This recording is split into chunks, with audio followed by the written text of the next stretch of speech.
Linda Sosa. Jim Sayers. Luann Hook. Brant Murray. Ann Leppinan.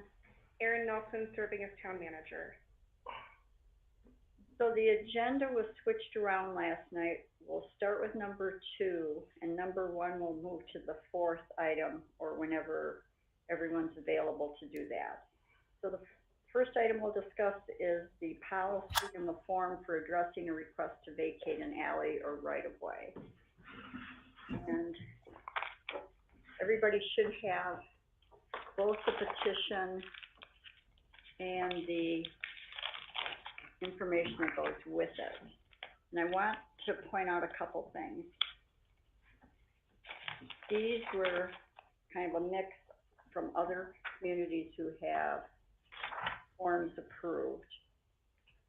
I have not run them by Chris McEnany yet because I wanted to get feedback on how they look and what people think. I think the biggest question that I have is the survey and the recording. My understanding of how other communities do it is it's the obligation of the owner to provide both the legal description, which means getting a survey for what they want vacated, and the recording fees. And that's why the filing fee to file a petition with a community is generally between $200 and $500, because there's a lot of work that goes into vacating a road or alley and doing the request. So the way, just in case someone's not familiar how this works, is a person would fill out the petition. They probably would get the survey first, and that's one of the questions I have for Chris, so that you've got it delineated. Then the clerk or the administrator processes the petition, makes sure everything is correct. There's a public hearing after public notice is run in the San Juan record. Then you have the public hearing. All adjacent landowners have to, all the adjacent landowners have to be notified. And Lou, are you saying you did not get this? That's right. I just thought Erin could resend that. I when I searched my alleys, I haven't seen anything on this. I thought it was just going to be a discussion. Neither have I. But if you send it, I can share my screen, or Erin can, or whatever. No, let's not share the screen right now. Let's just kind of go through it then. Well, can you send it so that I can see it? Or put it somewhere where we can. Okay, let's stop and I'll send it out. Let's just halt. Well, if Let's. I didn't want to interrupt you, I thought maybe Erin could just send it on. She's saying no. Okay. Okay. All right. Sorry. We can just listen to you. I just want you to know. It's important that people see it. So we've got a lot of time here. Of course, I don't know how to do this on my phone. That's not helpful. Was it that one? So it could be that somehow I didn't send it. Okay, so let's just walk through it and then we'll take a break and we'll send it out so people can see it. Sounds good. So petition, the landowner files the petition. We have to have somebody review it because there's a lot of detail that goes with it. Then at some point, probably at that point, the survey has to get done because you have to have the legal description in the notice. So then the legal description's in the notice, there's a public hearing, all adjacent landowners have to be notified. And there are a number of statutory rules and case law rules. For instance, when we vacated our alley 15 years ago, we were initially told we couldn't. And then the people next to us, the McAdow's, petitioned to vacate their part of the alley. And they were told they couldn't unless we joined them because you have to vacate the entire piece of property so that any adjacent landowners' rights are addressed.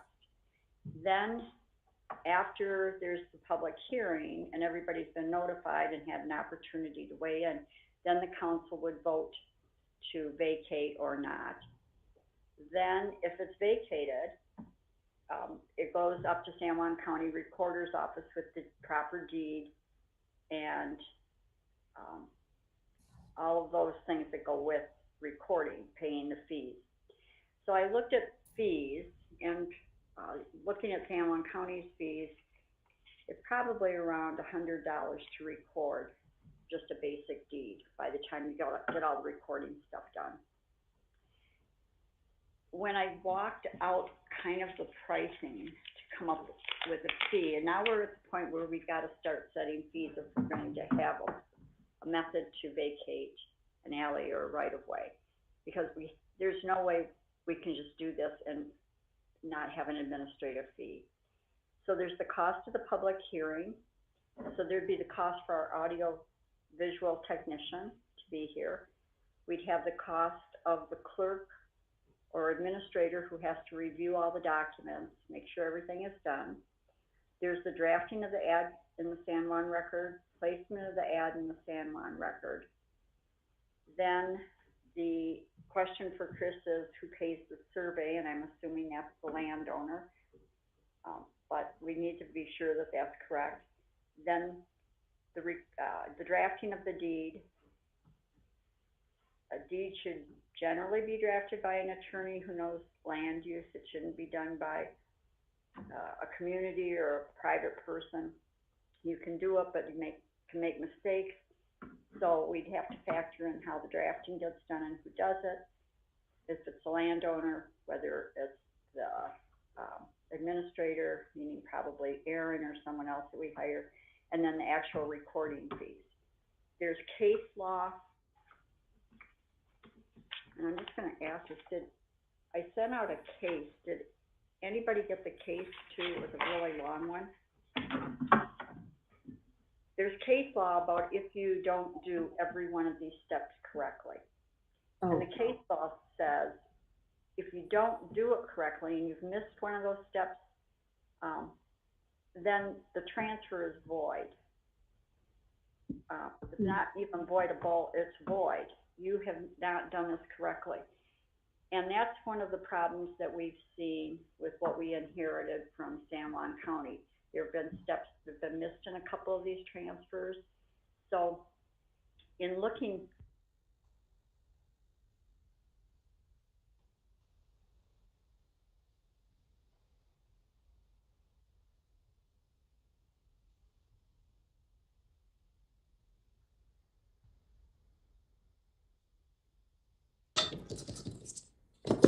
I lost my audio.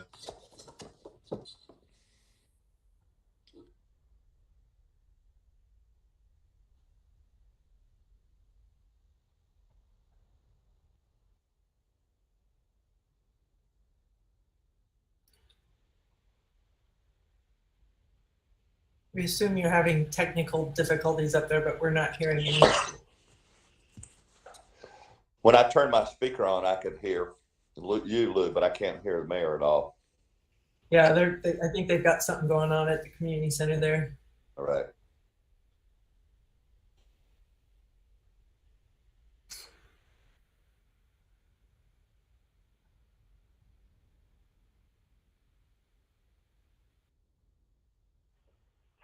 Can you all hear us again? Yep. Sorry Now about we do. that. Okay. All right, thank you. Sorry. Thank you, Aaron. so the other steps that have to be done is you have to contact utility companies. You have to get sign off on easements. So there's a lot of work that goes into having this petition to vacate the alley. So I apologize if I didn't send it out. It's probable if no one got it that I didn't. Looks like I got the case law, but I don't see anything else. I remember reading it. It's been a while. Yeah, it was definitely got. Okay, it was about 3 weeks ago. 2 Right. weeks ago. I have the law one, but I didn't see the other one either. So I missed it, but. I'll send it all out again, or I'll send it out because I can't be assured that I did, along with the case law. But this is kind of like the shorthand version to, there's a lot that goes into this. It's not simply somebody sends us an email and says, hey, I want to vacate my alley or my road. And then there's the policy that we have that says how we're going to walk through it. Chris gave us that, I don't know when it was, about how we analyze the policy. Because the general rule is that towns, municipalities, counties, states shouldn't be giving away property. You can't trade it off for something. You've got to give it, vacate it, and that's why the general policy is if it's needed for the public good, it stays public good. Mayor? Grant. That makes really good sense. And that legal advice and precedent, I think, is important. And I had talked a month or two ago about us having a utility plan created for Bluff that tells us our future utility needs for the next, 50 years. And in my mind, I think that's the first thing we should do before we consider any kind of, giving away any kind of easements. I think we need a really smart future plan. And if that plan indicates that there's some places in town that these are small lots, these easements are small lots. And our town general plan says we don't create lots less than a half acre. And for me, I feel like if we had the utility analysis that guaranteed that we would have all the easements we need, then we should maybe think about, as a council decision, if there are lots in town, let's say there's 8 parcels or 10 parcels, there's 5 on each side. So there's 10 little individual parcels you could assume 20 feet wide, each side gets 10 feet. If that block would like to bring a petition to our town completed that says our block is not needed for utility easements in the future, and our whole group, our whole block has agreed to divide this property up, everybody gets 10 feet. If they bring that to me intact, then I'm going to say, I like this, I think. And I think that that's a way for us to do the analysis and to remove some small lots from our inventory, but they'd have to be added to the original lot. So that would be some, we wouldn't create small lots. Everything would have to be finished, and I would sign the document. I'll stop right there. That's my ideal. So, does anybody, I really apologize if I didn't get this out. So now I'm annoyed with myself. So having walked through this, would it be everyone's preference that I send this out to Chris for a legal review to make sure I've covered all the bases and make whatever changes, and then bring it back? With that, what we're going to have to do is have a fee schedule and a fee ordinance, which will require Chris's input. I think that's Yeah. fine. It seems like it'd be good if you could just send it. It may be a subject line thing, but it just doesn't pop up on alley or case law. I don't know what else to search, but it's if you send it and then send it to him, I think that's a good system, good approach. So what you'd be getting, you'll get a petition to vacate a street or alley right of way. That's 3 pages. A letter to the utilities, it's a draft letter. And then a checklist as to what you need to do. And then just for convenience, I used $250 for a filing fee. That seemed to be the ballpark of it. And that's a non-refundable filing fee to whoever's doing it, the request. They don't get it back if they're not successful. That's in order to file it, have it reviewed, have the notice run, the public hearing, and then the council time. So you should get, in an ideal world, if I do this correctly, when we take a break, I'll have Aaron help me scan this. There'll be 5 pages, and there's a very lengthy case that I'd like you to skim at some point, just because it does lay out why you have to have all of these things covered. Brant, going to your idea of the utility plan, I don't disagree with that, but I think that that's what the individual landowner is actually doing when they say, okay, I want to vacate this. Now I have to have a survey and I have to contact all the utilities that might run through there. I think it would be really costly, and I could be wrong, but I think it would be very costly to do a utility plan for the whole town. It would be more helpful probably if we went, or maybe as helpful, is if we go to Rocky Mountain Power. They probably have a plan, and BWW should have a plan, a master plan, and then maybe look at those 2 plans and how they interface. We also will have the easements from Frontier and Emory. Mayor, and rather than plan my utilities in my lot, what I was thinking was utilities coming through town, local distribution into town, and utilities going out through town, sort of a regional easement idea of what's needed in town and then, through our town. So it's just an idea that I've had and I wanted to bring up, so I won't belabor it.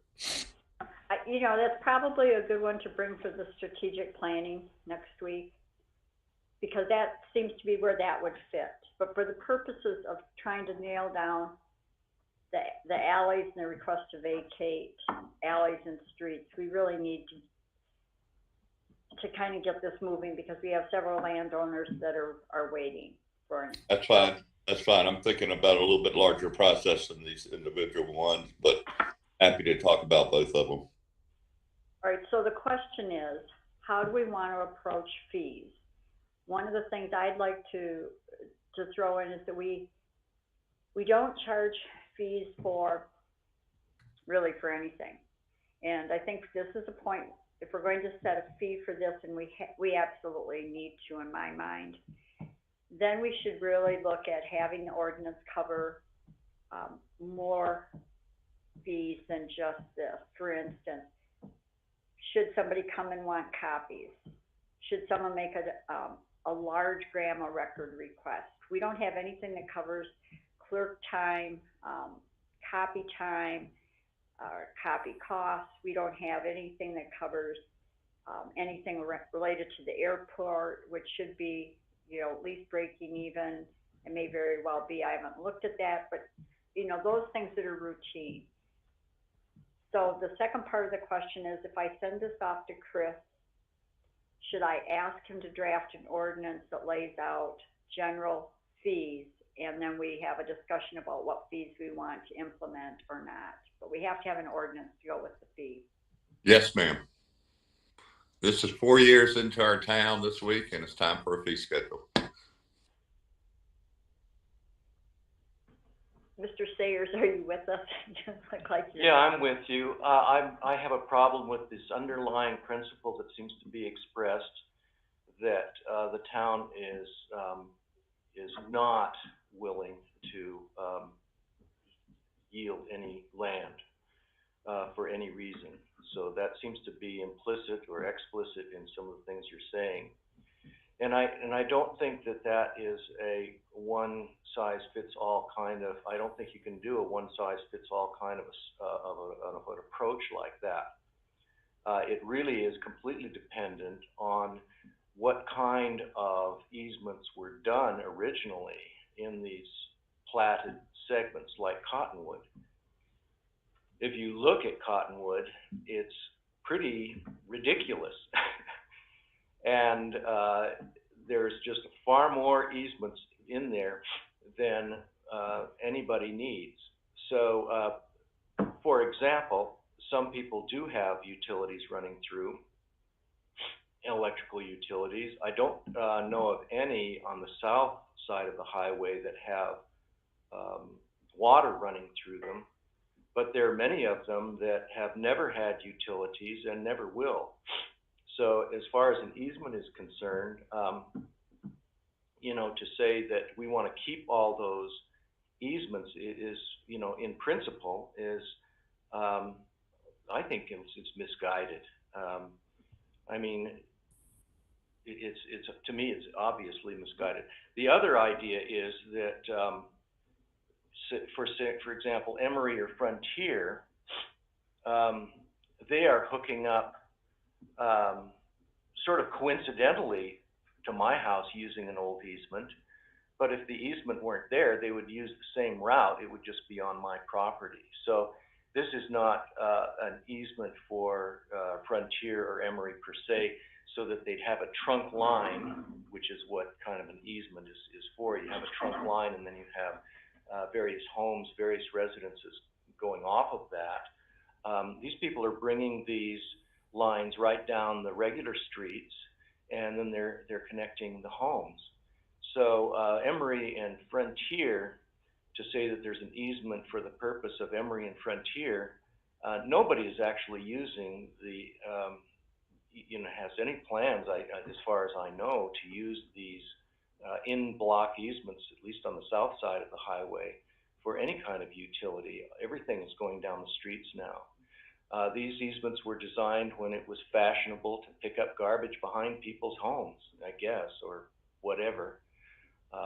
There are a lot of issues with the platted cottonwood, and I frankly think that turning over some of these easements would make it a little simpler for the town. So I'm just saying that there's some underlying principle that you're holding to, or we're holding to, that these should never be yielded for any reason. You know, I think that's really something that really depends on that original plat and how flawed it might have been, and I'm pretty sure that original plat was pretty flawed. I mean, Brant mentioned 5 lots along the side of these easements. Well, for each block in Cottonwood, there are 12 lots. There are 6 along each side of each easement in South Cottonwood, just wide enough for a single wide trailer, basically, and nowhere near large enough for any kind of a septic system. So the assumption that was there when the platting was done is no longer valid. So that's the only point I want to make. As far as fees, that's fine. You know, I think we absolutely need some kind of rule guiding this, because there are people that want to do this. And well, and that's the point, Jeff, getting the paperwork done so people can do it. Yeah. And I think that that's the reason that Chris wrote the policy the way that he did. That's on a case-by-case analysis. But the general principle legally remains the same, but it's a case-by-case analysis. But we are never going to move off the dime if we don't get the paperwork done. Right. Let's do this. Okay. Let's get this mechanically. Let's make it possible. And we can, you know, we're going to have disagreements on how to approach it piece by piece, but we've got to get the paperwork done so we can do it. Sure. Okay, so let me just make sure I understand. I will try, hopefully successfully, to send everybody what I drafted so you can look at it. Luann has her hand up too. Okay, I'll get to her in a second then. And then I'll send the case, I'll send this to Chris, and I'll ask him to do a general outline of fees that are the generally accepted fees that a town would have, like copying, clerk time. Aaron's going to become a notary. What are we going to charge for notarizing, etc.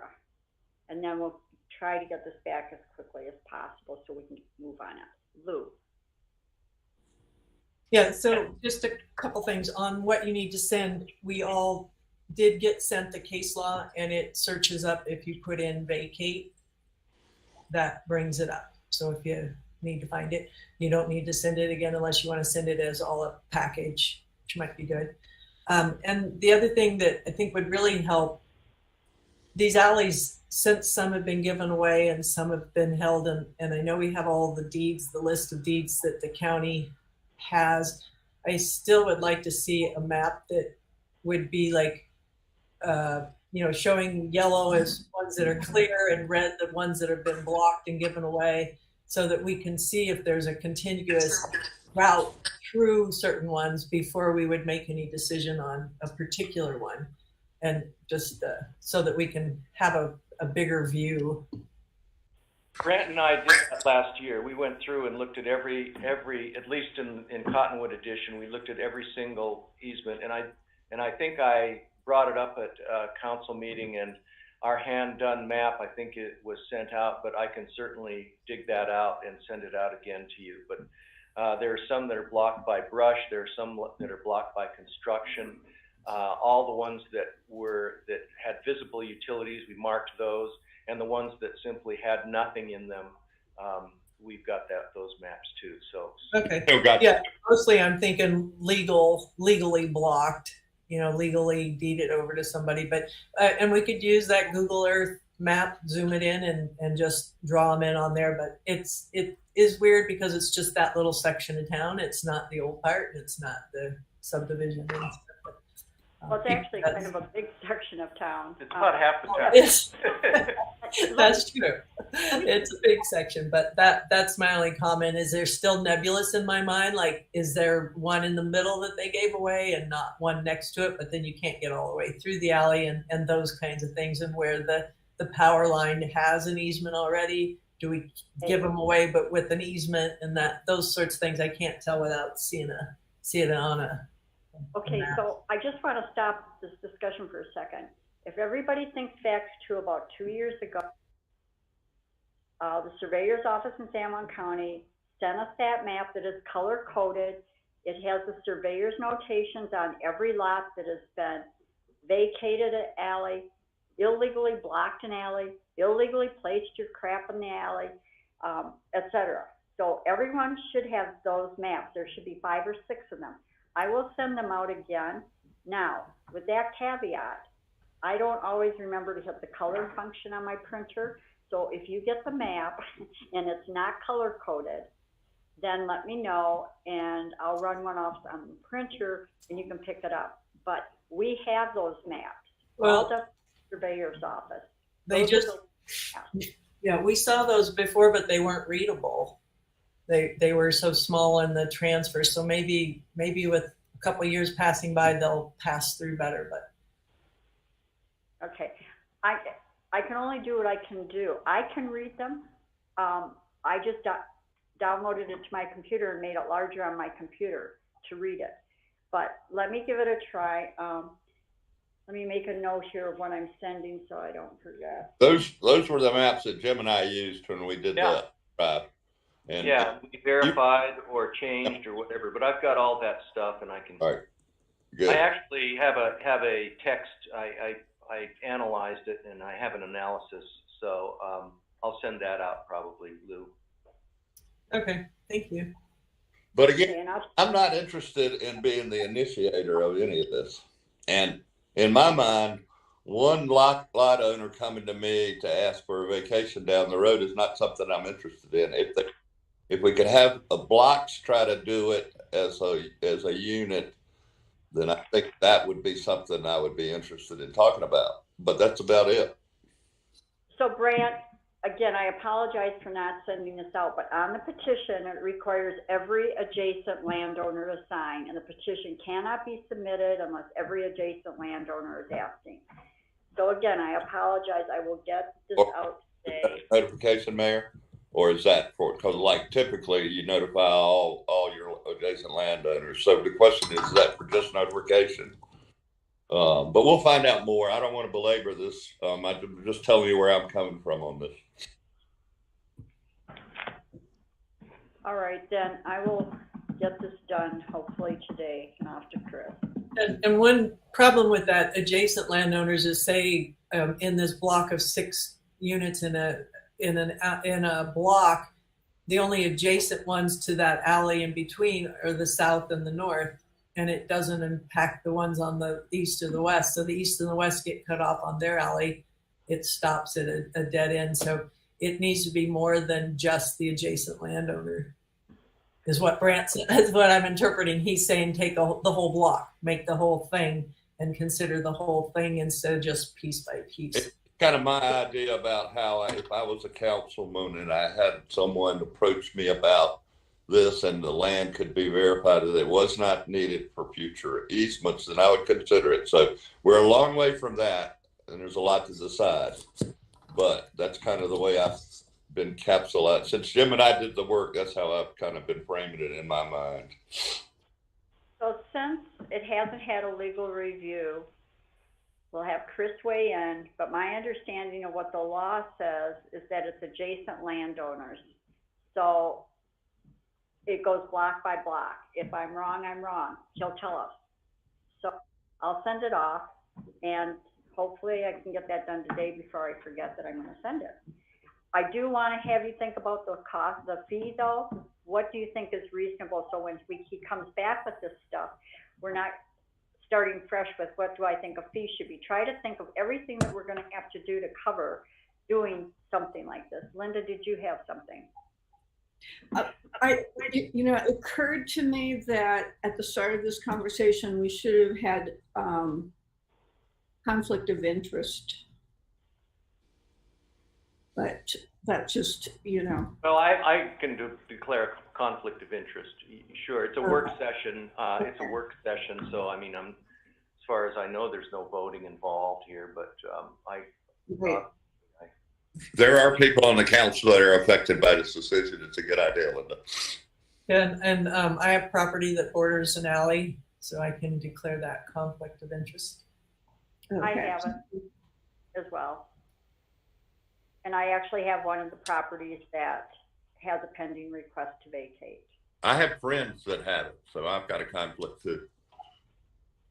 Yeah, so, I mean, the reality is on this one, we're all gonna, probably close to all of us will have some kind of a conflict, but we're not voting, so, thanks Linda for raising that for all of us. Erin? Just a note on fees. So when we start talking about fees, and this might be, common public knowledge, but I just want, to show for the record. So when we're talking about fees, these are not revenue generating fees. These Correct. are just to cover the costs which would go into doing the research or preparing the forms, et cetera, et cetera. So I just want the public to know, and all of us to know as you're setting those up, these are not revenue generating. And so, when Ann suggested $250, based on all the work that would need to go into alleys, the research, it could be very feasible that it would be that much. So I just want the public to know that's how we approach this moving forward. Right, yeah. What Utah law says is that you can't eat your cost, your actual cost. And this is what we're talking about for these kinds of fees. But anyway, and that's the other thing. I did a breakdown of Erin's hourly, and it's close to $30 an hour. So when we add that in our audio visual, we're going to have a 1 hour public hearing, and it requires setting up, tearing down. We're looking at 2 hours right there for two people. So when I'm throwing out $250, that's just a number that I saw frequently, but we need to analyze what our costs actually are. Is Mayor? there a process in place right now to request vacating? No, that's what we're doing now. Oh, I thought you said you had a request No, in. So we have several requests from people. There's From some people. emails, yeah, Just emails? just emails. Okay. And Mayor? they have responded to in that this is something the town is looking at. We will get back to you when we Okay. have the formal process. And one of the requests is if everyone remembers, is a request that came to us through San Juan County that they allegedly granted the request to vacate years ago, didn't follow the process. Right. And we don't know where that is. And so that is those property owners have been very, very patient. That came to us when we took over the alleys 2 years ago, and they've been sitting for at least that long with San Juan County. So that's why I'm kind of pushing, let's get this. Yeah, I've been pretty patient myself. I've got two letters, one beginning in 94, the other in 96 to the county. They were completely ignored, so I just let it go. I can ignore you too, Jim. Hey, Mayor. That's why I want to get this moving. Best not. I'm sorry I'm being flippant about it. Yeah. It's something that bothers me because I don't feel like people should wait to have their requests dealt with. Right. And this has just got to get off the ground. Mayor, you talked about fee schedule. When we're looking at that, let's look at Moab and Hanksville and Blanding and our neighboring towns and get some idea about how their fee schedule is set up. I've done several of these over the years. I've been an advocate to go ahead and put this in place. So I'm excited about this. But all the other towns we can look at their fee schedule and figure out and then bring it forward and do the analysis. We may need to look a little further because I'm not sure how many alleys are in those local neighborhoods. But yeah, that's exactly what I was going to suggest is we look and see what other fee schedules are, just so we're basically in line with what others charge. I think I probably started off by saying I looked at 3 or 4 different vacate alley roads in Utah. So 250 was one that kept popping up. Seems Depending upon what everybody's costs are per municipality. We pretty much covered number 7, which is the discussion of fees and the fee schedule. So I will send this all off to Chris, unless there's something else from everybody on this one. So 2 and 7 we've covered. And we do have Molly on now, if this would be a good time to do number 1. I need to shift books and get some stuff. So let's take a 5-minute break. Let's take a 5-minute break here. I'm going to pause the recorder here and have Craig pause. Let's take 5 minutes. I've got to go back into the office and get some stuff. Okay, sounds good.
Linda, your mic's still on.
All right, it is 9:54. We are back. All right, so then we're going to skip number 3 for right now. Can everybody hear us okay? Oh, I'm not. Yeah, okay, good. Yeah, this is working. This is working really well. All right, then we're going to go to what was number 1, discussion of active transportation plan policies, procedures, bylaws, and a discussion of the grant for safe passage or routes, I guess it is. I mischaracterize it. All right, so Luann, why don't you? Okay. Yeah. So, sorry. The purpose of this whole thing is to get a vote from the town council in order to apply for the planning grant that the federal DOT is offering. So we've got things pulled together. A grant to write a grant takes quite a bit of work. That other grant was submitted. You've done the CDBG. Molly and Adrian submitted the National Endowment for the Arts one, wrote that one up for the town. But then I don't know, I know that several people did the CDBG one, and then Jim's worked on the one for the school and stuff. But we need a consensus from everybody in order to do this. And I spoke to it a little bit last night with the general plan. The general plan tells us that this is what needs to happen. The public hearings were held for the general plan. A lot of work went into that. But we can't move forward without everybody being on board. We can't go to any of our supporters, any of the other communities, to UDOT, anybody without, Brant, you were on this with the school. You wanted a full unanimous vote. Needs to be at least 4-1, preferably 5-0, that we want to pursue this. We want to research these funding opportunities. So short of that, there needs, so this presentation should clear up any questions that you have. But in order for us to work with UDOT, to work with the county, to work with Montezuma Creek, to work with all the property owners in town, whatever would happen, but primarily UDOT, we need a full in buy-in to this planning grant application. We may or may not get it, and we need to bring the final presentation, the final application for a final approval, and that would be the 13th because it's due the 15th. That would be a deadline for that. But today, we need a consensus that every member is in support of this project of getting an application in. So Molly has a presentation to show you what's happened so far on the grant and preceding it. So I think unless you have something that you want to add, I think we should turn it over to Molly. Go for it. Can I ask a couple of questions though before we get started? Sure.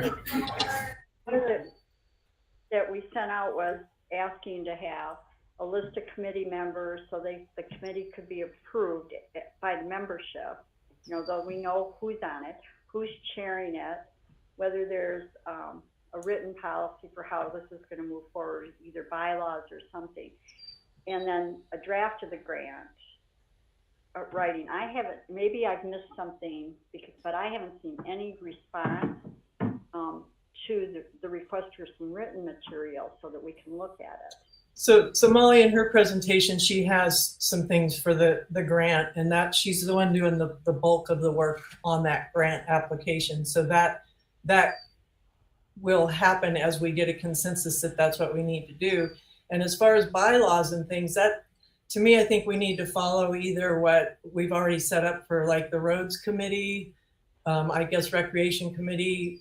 If we have one of those that we've done, we might fit in that. I think that this would fit in the roads committee. It's transportation. That's how it's done in the general plan. Is it's section 2 under transportation, and it's motor and foot and bicycle.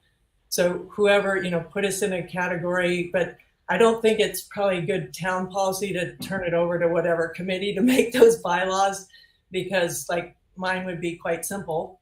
But we want to make sure, like with the road department, where we're dealing with other entities.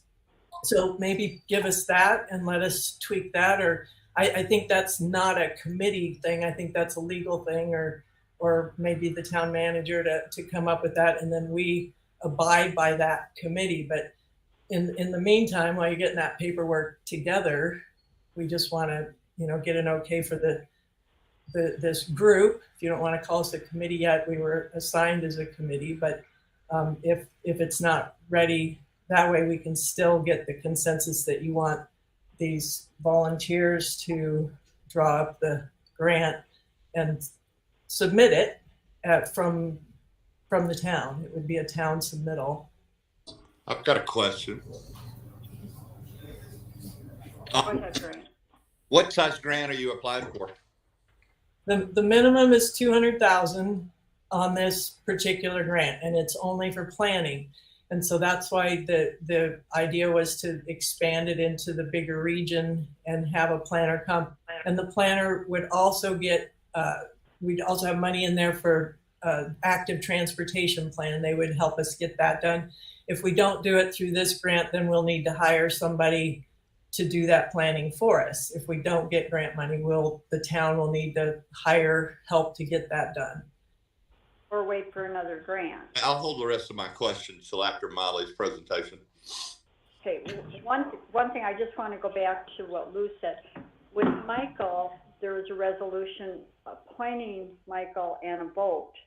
And that was what I was trying to get at with this. If we had a list of committee members, we could have a resolution and be able to do that.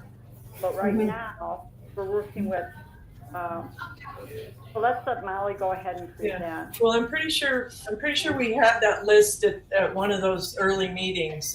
It's Joe Hubbard, Anthony Lott, Molly, Adrian, and myself from the first stage, and then Debbie Westfall has been working with the group as well. So and Jim Sayer, sorry, Jim's the other council member. And just a chance to respond, because I think there is some confusion, because I thought that I was waiting for an official list of requirements from Aaron, and so I do think there was a miscommunication about what you needed in order to be able to vote. I thought that I was waiting for an official list of requirements from Aaron so that we could look at those bylaws, and then that would be addressed at a different point so that we could focus on getting a grant organized to be able to present to the council. Right, and it's like Michael, he's not going to write the bylaws. He's just trying to get the tax money. It's like when I got the tax money from the resort stuff. He's not going to go research all the bylaws of what the town council wants to have on. Where are we getting? So anyway, so that I think is kind of not a committee task. I think we can all approve it and say, yes, we'll go by this or whatever, but I don't know where to get one any more than whatever other policy, whatever I would come up with, it wouldn't be suitable to everybody anyway. So I think that just needs to cut and paste from whatever we've done with the roads committee and with planning and zoning, whatever, just keep the same sequence of however we do it with everybody else. Just do, okay, here's the third committee, here's the fourth one, here's the fifth one, and we're happy to abide by that. Okay, so Linda had her hand up, and then let's just let Molly present. Linda? Would you repeat that list again, Lou? Sure. Please. Sure. So it's Molly Schmidt, Adrian Caesar, Deborah Westfall, Jim Sayers, myself. Did I say Anthony Lott? Anthony Lott is fire chief. So just a quick rundown. 2 of us from council, Jim Sayers and myself from council, the Molly and Adrian and myself from the CIRD, and then Debbie Westfall has joined in. Oh yeah, Joe Hubbard from the mission has joined in, and Anthony Lott as fire chief. Okay, thank you. Yeah, sorry, I missed Joe Hubbard on that that last list, so thanks for asking for it again. And Linda, I have a documentation in the presentation that I sent to as a PDF last night, and I'm sorry I didn't get that to you all sooner. And Since you then, mentioned that, they didn't open. You sent 5 things out for me. 4 of them did not open. Okay, well, the one that I did notice that this morning when I rechecked, and the one that should have opened for you is the PDF presentation. I'm sorry I couldn't get that to you sooner, but I will also send another PDF follow-up after this with anything else that you need. Great. Is it okay to start the presentation? I think some of these questions will be asked or will be answered in that. why don't you go ahead and do the presentation, and then I need to really go back to how procedure is going to work, because Erin's the liaison. She's not a member of the committee, and I wasn't clear that people were requesting that either Erin or someone else draft all this. This is the first I'm hearing that other people are waiting for the council to do something. So you're right, there is miscommunication. So go ahead, Molly, and why don't you go through the presentation so we know what. There's a fair amount of background noise on your mic, Molly. If like you're in a. Okay, I'm not quite sure how to change that. I can. Okay. All right, you're doing okay. Okay. You're all right. All right. I'll try to mute when I'm not talking.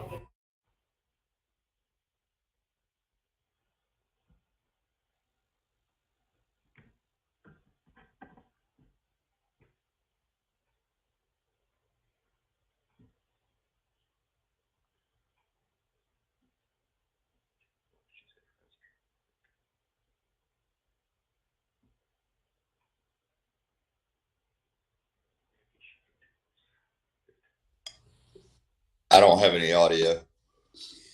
No one does. Okay.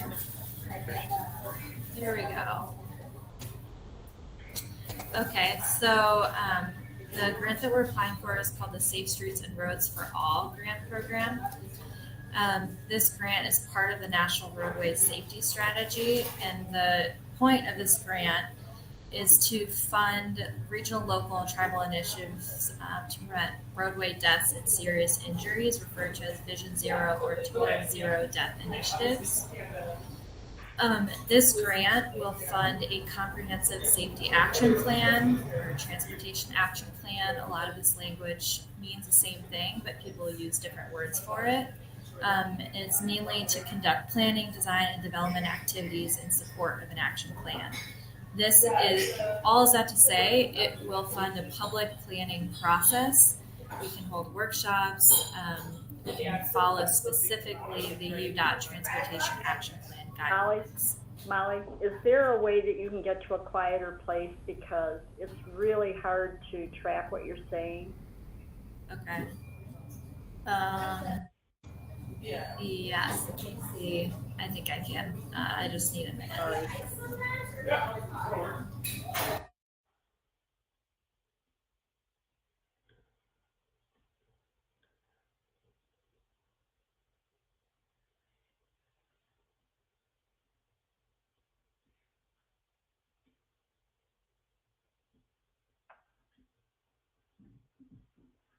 Yeah, we did open budget. Just you didn't get those PDFs from her at all. I tried to open my phone, but it's the version 8. Yeah, it's not updated or something.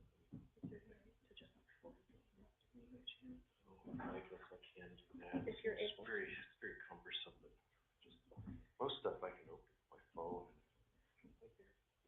Compatibility issue. Yes, exactly.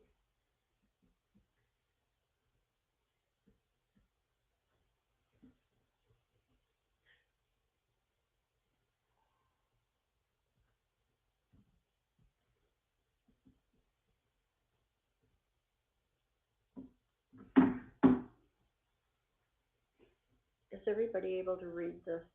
the font on the screen or just a little bigger? No, we're good. I'm good. Okay, I found a quiet place. Too.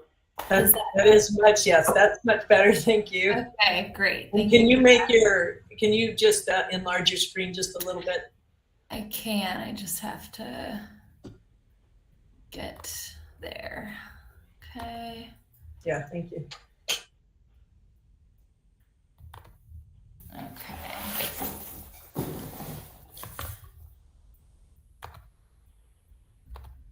All right. Thank you for being patient. Sorry about that.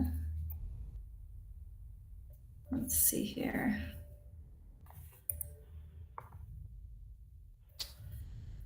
Made it smaller.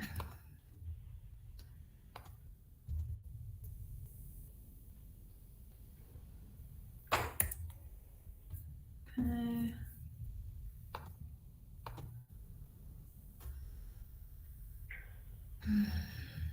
Okay, here.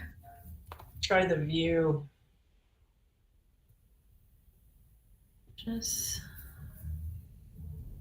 And if everybody can see it, I can see it okay. there we go. There we go. Okay. Thank you. I apologize.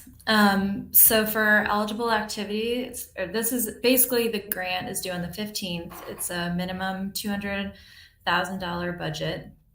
The local match is 20%. We cannot use federal funds to match that, to make the match. Award selections will be made for this funding in January of 2023. So there's a couple of reasons that a town should apply. So we were appointed as a committee in order to apply for grants to create an active transportation plan. So that is the purpose of this committee. We actually cannot do this on our own. Transportation plans are expensive and they're quite extensive. One example of a transportation plan, one second, it's coming up right here. So this is will be an example from the South and Eastern Box Elder County once it loads. And so here's an example of what we'd be aiming at for an active transportation plan. Let's see if it would load.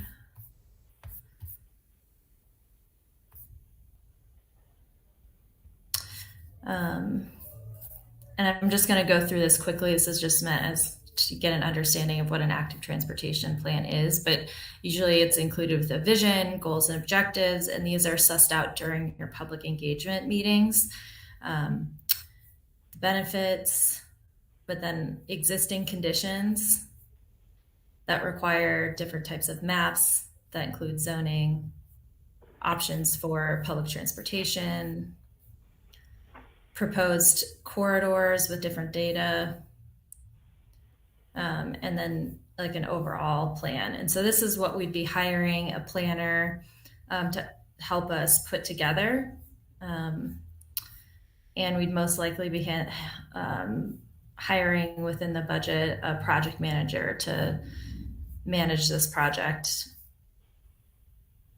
in conjunction with the town of Bluff.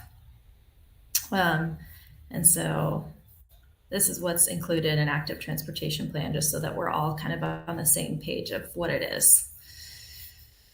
Talks about ADA compliance and signage and traffic, and then how it's going to be implemented and what the cost of that will be with a proposed timeline. So that's just to give you all an example. And I'm back on the presentation. Can everyone see that? Yes. Okay, great. So our streets are not safe. We had Debbie Westfall do this is required in the application, is an understanding of some of these safety numbers. And so the total, the motor vehicle fatalities were 41 and our average fatality rate is 53. So it's clear that our streets are not safe, and we also know that from firsthand experience. UDOT has a clearly laid out plan. They have their rural priorities, which are better mobility, good health, connected communities, and a strong economy. And UDOT also has a set of their own transportation standards. I think we should apply because there's a lot of money out there right now. The bipartisan infrastructure law has established a big pot of money for programs like this. We are in an opportunity zone, and for this grant specifically, they plan to award expect to award hundreds of these grants for action plans. Well, can you So, Molly, can you go back to that slide? sure. Okay, now my understanding might be wrong, but I thought Bluff was not a part of the opportunity zone. I believe Well, it's from one- what I believe Mhm. San Juan County is, but this came up a couple of years ago when Bluff Dwellings was applying for their tax, I can't remember what it's called, but, Yeah. and I went after trying to get money for the through the opportunity zone and was told, no, the Bluff isn't a part of the opportunity zone. You might just want to check that. I could be totally wrong, but Yeah. for some reason, I think there's a carve out and I don't know why. It didn't make sense to me, Okay. but would you mind checking that? Yes, I can do that. I would assume since we're in San Juan we would be, but I can check. I also agree with Ann from the Economic Development Board. I believe they designated Monument Valley as the opportunity zone in our county. Mm-hmm. That's right. Well, one of the potential partners is Monument Valley, so I don't know if that would require like further investigation. If we had partnered with them, then maybe we could be included in that opportunity as a part of the opportunity zone for a specific project. But I'm not sure. Sorry to interrupt. Oh, no, that's okay. Yeah, it's good to know. So another attractive thing about this grant is that they expect to award hundreds of applicants for this grant specifically this year. So this is the list of committee members. And I just want to note that Adrienne could not commit to the committee because she's on a couple other town things and was feeling stretched. So this is the list of committee members that have showed up and agreed and are willing to serve on this committee. And Linda, I can send this to you afterwards, or to everybody. So why should we apply? We've also been working on this for a long time. We've been working to understand our roads, safety, connectivity, having conversations with community members. We applied for the EPA application and that was not successful, but there was a lot of legwork and community building that happened, having those conversations and speaking with different agencies that would be interested in supporting Bluff. We've also collectively attended a lot of UDOT webinars, and I've been to the Outdoor Recreation Grant Workshop. And so we've been doing our legwork and research for a while now. We have a timeline of efforts. If you click this link, it links to a spreadsheet that just shows all the different activities and workshops and meetings that we've attended that have to do with a safe transportation route in Bluff. We also have a coalition of partners who want to support this project, whether these are personal conversations that we had or conversations when applying for CARD or the EPA grant. We do have a list of people that are interested in supporting this project.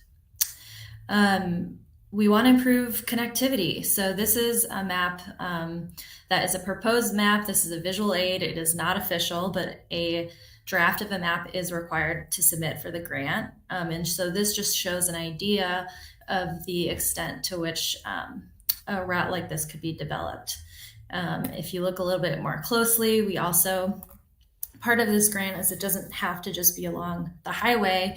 We primarily want safe roads and options for Bluff, and we want people to be able to access, specifically kids, the new elementary school. And so this is just an idea of one potential route that could happen through Bluff.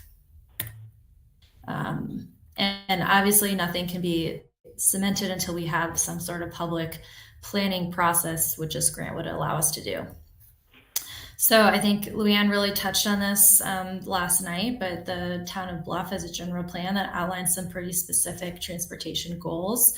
So I'll have this in there. I won't go through all of them because I don't think we have time, but you understand that this is included in the general plan. Yeah, I think probably we're all fairly familiar with the general plan at this point. Yeah. So it's in here more specifically if you'd like to look at this later. But just to continue on, we want to build off existing efforts. So there's also already been a lot of efforts on the town council's part to reduce speed, to install better signage, to have I think, Anne, you had worked with a young man to do some kind of traffic study. You've been interested in talking with different partners about Main Street. There's been different attempts to do safe access, to do programming for kids and bicycle in relationship to the school. And we want to support St. Christopher's Mission, who ultimately has ideas of building housing and really serving like part of the community that's not really connected to Bluff right now. Some concerns in applying for this grant, which are real and I don't want to ignore, is that we're not in compliance with protocols yet. So we want to say that we are committed to establishing a protocol and meeting town council requirements. Those, as far as I know, those requirements have not been established, and maybe this is where some of the miscommunication is happening. So we actually can't meet requirements yet if we don't know what we need to meet. And ultimately, we won't be able to meet the September 15th deadline to submit for this grant if we have to wait to become compliant with those protocols. There isn't enough time. So we are under a time crunch. This committee the formation of the committee, or this group, was formed on August 2nd. And we've been working really hard to be prepared to submit for next week. Pending approval, partners that we've spoken with are willing to supply information and support the grant submission. But I'll say that's been really limited because we've been careful not to speak on behalf of the town, or we haven't really been able to reach out to partners to the full extent that we like because we want to be in compliance with the town. We won't know until we try, and our efforts will not be in vain. We can use this work to submit for other grants again. So one concern may be the scope of the project is too large. This grant funds a planner and a project manager to organize the project and project partners to keep the project manageable.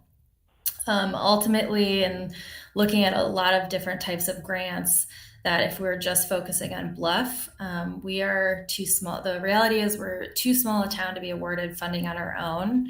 By partnering with San Juan County or multiple jurisdictions, we're not only improving Bluff, but our connectivity to the region. And so I think it's important to just understand the reality of like the size of Bluff and what we could be awarded. The map has not been approved by the public yet, and I just want to keep emphasizing that it's not official. It's a visual aid, and it will be vetted through a public planning process. So in order to apply for this grant, we have to have a 20% match. I think we have a couple of partners that would be willing to support and provide some funding.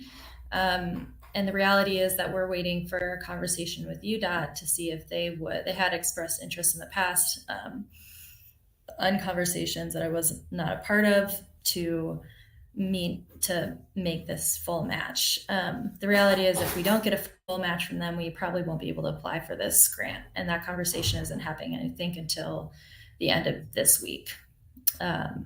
So that is a reality that we're trying to work with. But if given permission to ask some of these other groups if they'd be willing to be a joint applicant or to provide a match, then we may have a chance to do that by the grant submission timeline.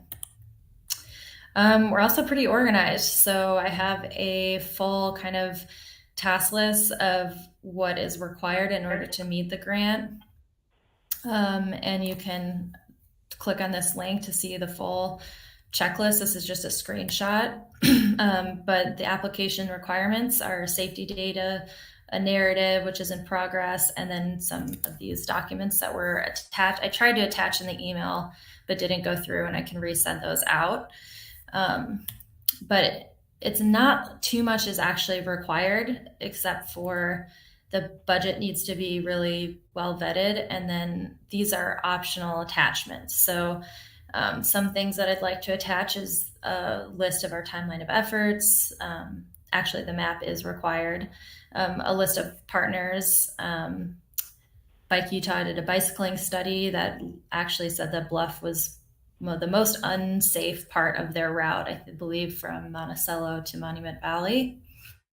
And I have gotten some verbal commitments and about updating letters of support that have been submitted for the EPA grant.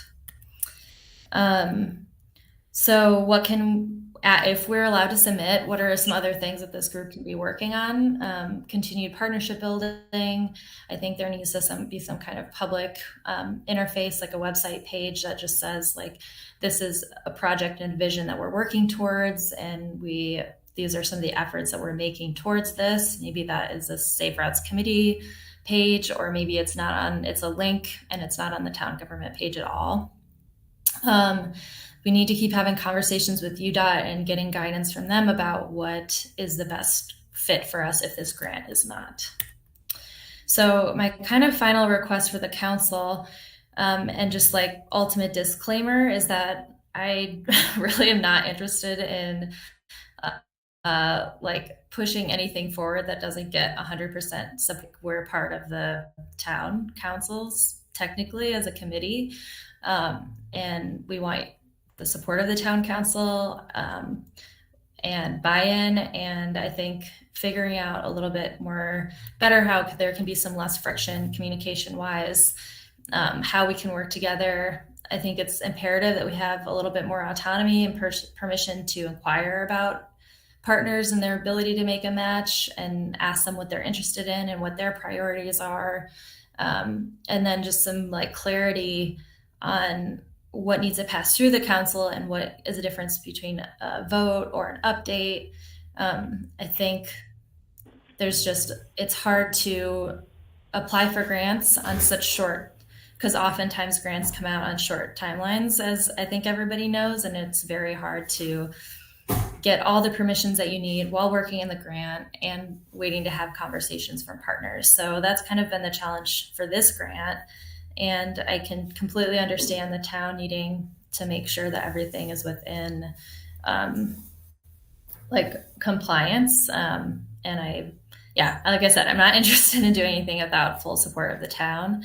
And but I do think a little bit more like trust and autonomy is going to be required moving forward to be able to apply to some of these grants and speak to partners with confidence. And I'm sure we can get there, and this is just new, but that's the overall like feeling and tone that I'd like to convey about this grant.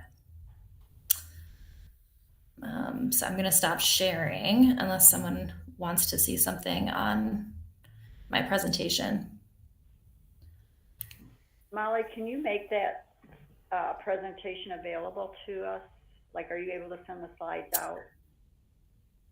Yeah, I can resend the PDF that I sent yesterday. I didn't get anything. Mm-hmm. I looked this morning. It was very organized and persuasive. I've got a couple of comments when it's appropriate, Mayor. Okay, and yes, Anne, I can resend those slides out after this. Okay, so I looked last night, and I could have missed it, Molly. Why don't we go ahead and hear from the council, and then kind of, Grant, do you want to start? It doesn't matter, Jim. Start since you're on the committee. Go ahead if you want an update. Hear what you guys have to say. Yeah, I have spoken to this before. I'm a bicyclist in town, so I guess I have a conflict of interest. You know, but this is an opportunity. I don't think it comes along every day, number one. It's a big opportunity. I do note that the examples that are used are entire county plans. They have more resources than the town of Bluff. You know, as examples for what we would be able to bring to the table in terms of a proposal, I think we have to rely on a larger scope, geographical scope, to really maximize the plan itself. And because actually the plan is not any kind of construction, nothing's going to change with the development of a plan, but the assumption is that the plan would then be used to implement, and that would be construction of these routes, which we don't really know the size they would be. I don't know the dimensions. I'm thinking 4 to 5 feet wide, but I really don't know. Maybe they're just a shoulder thing. But anyway, those are details that would come along later. In terms of the scope of the geographical scope, though, we're really in a pretty good position here. There's a lot of talk about the advantages of by Bike Utah, and I agree, of having a route all the way to Monument Valley from Price. Bicycling is really popular. It's gaining in popularity, but with the dangers that we have on that route, I just don't think too many people are ready to go into it. The advantage of getting over to Montezuma Creek as well. I mean, you know, these are beautiful routes. Really, they're unmatched. And even though it would only be the southern part of the county, we're already seeing that there is you know, this is a large county, and the southern part of the county is as big as some of these other full counties. So the geographical scope of this thing is very interesting and enticing to me. I think it's really, and it's recreational, it's health, and it's economic development. There's no question about any of those things, I don't think. We also have it in the general plan, and it was put in there for a purpose. We've got a beautiful town. Frankly, you know, I could go on, but there's no real need to. The only reservation that I've heard from any resident is, well, yeah, we'll put this in and it's going to be full of electric bikes, you know, which is, but there are two views on electric bikes. Some purists don't like them, but they're, you know, and there are some trails they shouldn't be on. Obviously, they're starting to move into the trail along the river, which forbids mechanical bikes, but these are just changes that come with time, and as these things come up, I think that people find a way to deal with them and regulate them and so forth. So that shouldn't be prohibitive. In short, I'm really interested in this, and I'm going to be supportive. I don't see a budget yet of this, and that is going to be a deal maker for me, or a deal breaker. I really want to see a somewhat realistic budget for this. $200,000 is a lot of money for a town like this, and how we're going to get to $200,000 is more of a concern to me right now than getting the 40 grand. I think that we're going to have the 40 grand. If we can't do it, then we can't do it. But I think that there are some people that are going to be willing to jump in with big parts of the 40 grand. So it's really meeting the $20,000 minimum. So that's what I'm really interested in now. So thank you very much. Mm-hmm. That's what And Jim, I just want to respond really quick to, and yes, while this is like an attractive like thing for the region and for tourism and economics, and just the main point of this grant is, and I think you spoke to this, but I wanted to emphasize to safety, and this route, it can go as far as like along a highway, but also you can, within that grant, we can zoom in specifically to Bluff and to address things like the bridge and Comb Wash, and like specific streets that are unsafe in Bluff. It doesn't just have to be on the highway. Even though that's kind of what our map shows right now, it also shows alternative Right. routes through Bluff. Yeah. Yeah, it's a large potential. It's really neat. Thank you. Yeah, and as far as a budget, I do have a conversation with Bike Utah today, and they've helped organizations come up with budgets before. And so I'm hoping by Friday we'll have more of a complete draft of a budget, an idea to show. And I also think UDOT is going to have some really great resources for us, but that's also contingent on this conversation that's happening later this week. Thank you. Grant? I support this idea. I have some concerns, and I'll kind of tell you what they are now. I think narrowing the scope to a street safety committee limits the name of our committee too much, because we're going to be wanting to plan for trails in the backside of town. So I think Main Street's a better name, and I thought that's what our name was. I'm not interested in borrowing $200,000 and planning highways to everywhere else in the world. I'm interested in planning Bluff so that we can intersect into this major highway plan that's being done. So I'm not looking to spend any money planning anything, really past Comb Ridge. That's going to be a county thing, So I want us to concentrate on our in-town resources. And so I'm interested in borrowing. I want to find out what it would cost for a planner to do what I just said for Bluff. If it's $50,000 to pay a planner to write a plan, totally independent of the CIRD or any other group in town. I want a professional plan. Then I want to take the CRD plan when we come together and put them all together and end up with a plan. So that's kind of where I am. I don't think we should be distracted regionally. I think we should concentrate on our town as part of the region. One of the ideas, Brant, with that is that when we've sat in on all of these webinars, they really encourage different groups joining in so that they can look at it and see that a whole region is involved, or a couple of towns or a couple of groups within the towns, so that they know that there's a lot of support for this particular one. Because like I say, they're real competitive and they want partners. And that's part of what Molly was bringing up is the idea of can we approach these other ones? Can we approach the I think we're getting distracted by doing that, Luke.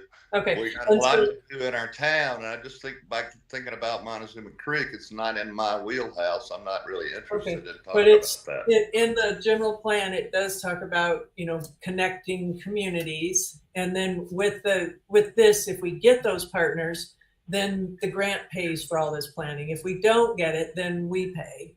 And that's just, and part of this estimates. All I want to know is how much it costs to plan Bluff's Main Street program. That's the number I'm looking for. I thought we might have that today, and we don't have that. We're back at 200, and you're telling me now, when you told me last meeting that I didn't have to borrow 200, now you're telling me I'm required to borrow 200. So I'd like to get that information straight. It's not a borrowing. It's part of the infrastructure grant. The only match would be that 20%.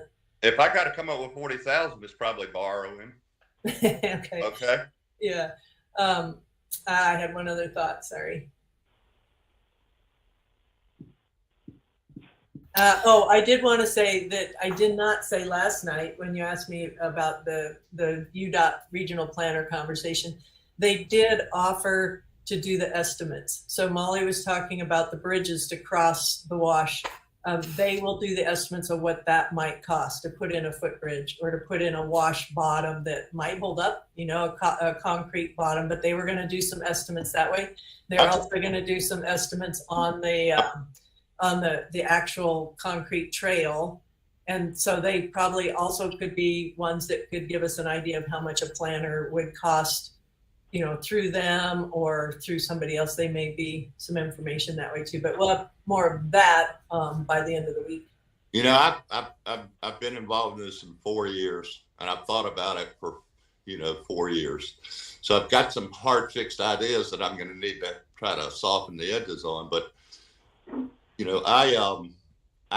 we've got trails leading our town going out into our hinder country. We've got the Bluff River Trail. We need bikes. We need schools. We need a through corridor. So it's a multifaceted process, and I understand that, guys. But I'm not interested in talking about Monument Valley today. I'm interested in talking about Bluff. Yeah, I hear you, Grant. I think the scope of the project is something to think about. I guess it's just part of the conversation. My concern is that if we want grant money to do that we have to be a part of a larger effort in order to get that grant money. That Bluff is too small on its own. But there's $1,000 is what I want to know. Planning a town that's only 24 blocks, it doesn't make sense to me to borrow that much to do our plan. I just don't understand the budget. I think the town then might have to decide if that's something that they want a planner is something they want to fund on their own, or if that's almost a separate conversation maybe from the grant. If the town is willing to fund a planner out of pocket, then we don't need to keep doing grants, but we would have to start planning a public planning process. We did Main Street before. They gave a commitment to hire a planner in Salt Lake City to do our plan, and we agreed to that with UDOT. And then COVID hit, and I didn't follow up like I should. I blame this on me, but my point is I'm still thinking about hiring that guy or that planner to look at our little town. They were going to come down, they were going to interview all the people, they were going to look at all the trailheads and all the sidewalk conditions. That's what I'm looking for, is to hire somebody to come to town and look at what we have and write a professional plan, and then we can compare it to all our town's wishes. That's kind of how I feel. And I'm sorry to be so passionate about this, but I got 4 years of getting involved in it. Mm-hmm. Yeah, Brent, I think that's a really good point, and we'll know more about UDOT's position on Friday. Ann and I have an appointment to talk with Jared Beard and the regional planner and an engineer. So Chris Hall, he does a lot with grants, and so it's whether or not, because they were very much in support of doing the implementation just along their highways, get the active transportation plan pulled together, and they were willing to help us do that part. But whether or not they're willing to do this bigger regional plan, or what is not known, and whether they still have the other, we don't know. So. Feds are one of our partners, and we'll have other partners like Molly mentioned. We'll be bringing people in, so I don't want to limit this just to UDOT discussion. It needs to be a bigger discussion. UDOT needs to be a piece of it. That's just me, and I'll stop right there, y'all. I'm sorry. No, we appreciate your input.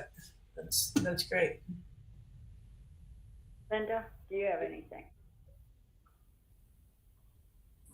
Yeah, go ahead. When I am researching things, one of the places I go to is Blanding's website, because it's a town that's similar in our size, whereas Box Elder, I'm assuming, is really big.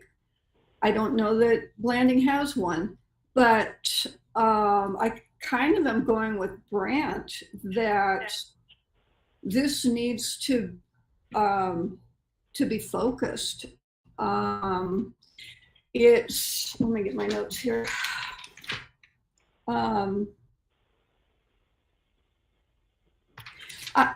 I guess I just believe some of this is cart before the horse.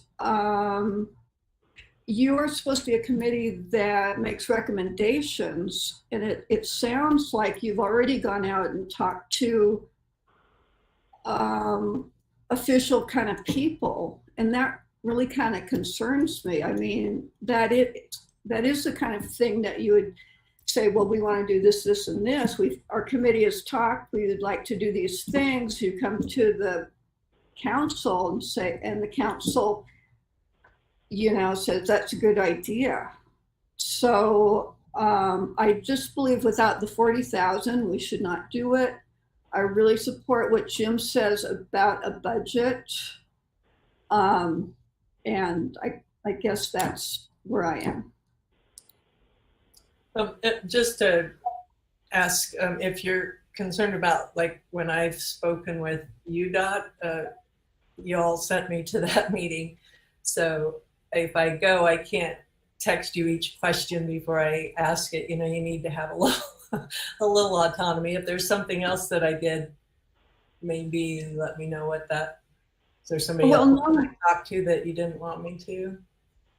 No, this is not about you. This is about, I'm hearing in the presentation, support letters, getting support letters out, talking to these possible partners. I mean, this is not from what you did. This is from this presentation. But that was the training. That was the training that the town assigned us to do. We got the grant through the town, and then I was assigned to be on that committee. And then that was the training that we got, was this is how you get the project through. Right. As you get, you talk to your partners, you see what the support is, and you toss around other ideas and things. So that's just been part of this process of trying to figure out a safe routes. And again, it's back to the general plan and to that first grant that we did that we're working from. Well, there's a huge difference between the CIRD, which is not a part of the town. It's, something in the town, and the council. That's not, but Linda, that's not true. That's not true. I still will get you the paper copy. Can we? I just want to refocus a little bit. Linda, I think you're bringing up like a friction point that's good to address. Is that there is this frustration around who and what we can ask and who we can talk to, and I'll say that I think that's something that we all need to work out. I don't know if that has to happen right now, but it's hard to have a budget that you're requesting if I can't talk to anybody. And so there is some kind of balance in there, and nothing has been officially, every conversation has started off with, this has not been approved by the town council. We are technically not part of the town yet. We are considering going after this grant. Is this something you'd be interested in supporting once we get approval from the town council? There has been a committee that has been formed, and we're still in process of figuring out those like specific bylaws and policies. So that has been in every conversation, that has been how it's been set up. And so it is hard to communicate in these different platforms that the extent to which that we are going out of our way to be clear about the role of this committee and what we want to do. And we have to be able to say that in order to find grants, to ask UDOT for support, to talk to Bike Utah and be like, what does a budget look like? In your experience, how has it gone? How have you developed and supported organizations for active transportation plans? So I will say, like, these are conversations that have to happen, and we're trying to be as clear as we can about the relationship of this committee with the town and what is official and what is not official. Okay, so can I jump in? You're saying this things have to happen. Oh, I'm sorry. But this is the first time we've heard about it. I mean, that's part of the recommendation thing. So anyway, Anne, go ahead. I'm good.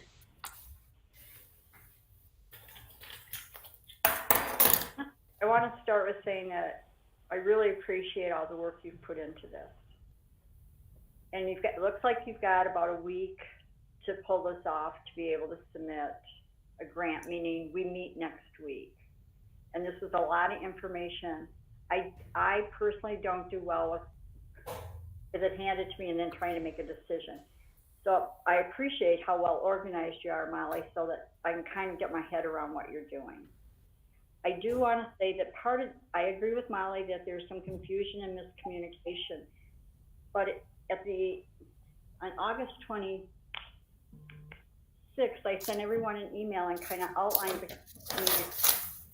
get a list of committee members, get the policies. nobody responded to me, and I'm not trying to point fingers. I'm saying I did lay out kind of a roadmap on the 26th. So Molly, do you have time to sit down with me and try to figure out what all we would want to look at to be ready for Tuesday, to be able to see if you have the full support of all of us? Yes, it would have to be virtually because I'm on my way to a wedding, but I can make time to do that. And it wouldn't take long, because I think yeah, for me, there are several concerns. One is I need to kind of go back through your slides and do some thinking. I agree we need the station plan, and I wasn't sure how these all fit together. You know, how the safe routes fit into the active transportation plan. And I think I understand it now. I have a concern about $40,000. Quite honestly, I'm going to lay this out because I don't come as a surprise to anyone, but if we're talking in kind versus cash, I'm not seeing the capabilities for the in kind. I need to know what in kind looks like and who's going to provide in kind. Excuse me. I think that we're, as a committee, have said that we are not interested in kind. We're interested in cash, and that if UDOT can't fund the full match after your conversation on Friday, then we just won't have enough time to move forward. So that if that's a clear marker for the committee. Excuse me. But, and I think that is a question, at least from me, is like, is it in kind or is it $40,000 in cash? And I would assume it's not just from UDOT that you'd be looking at for cash, that there are possibly other partners that you might consider approaching for cash contribution. And my understanding is maybe one of those partners was already approached for the cash request. Yeah, and that they just won't have enough time to get it approved because they couldn't get it on their commission agenda. It was an And inquiry, not a request. Yeah, and yeah, because they have to get it, and this is where the timeline things happen. Is they have to get permission from who they need to get permission from, and so that's why for this grant, unless UDOT can be the full match, then I don't think we'll have time to put together. We won't have time to submit and have all those conversations with all those other organizations. Even if I do think they'd be interested and willing to match, we just won't have enough time for them to have the conversation and then for them to get permission from who they need to get permission from to vote on it.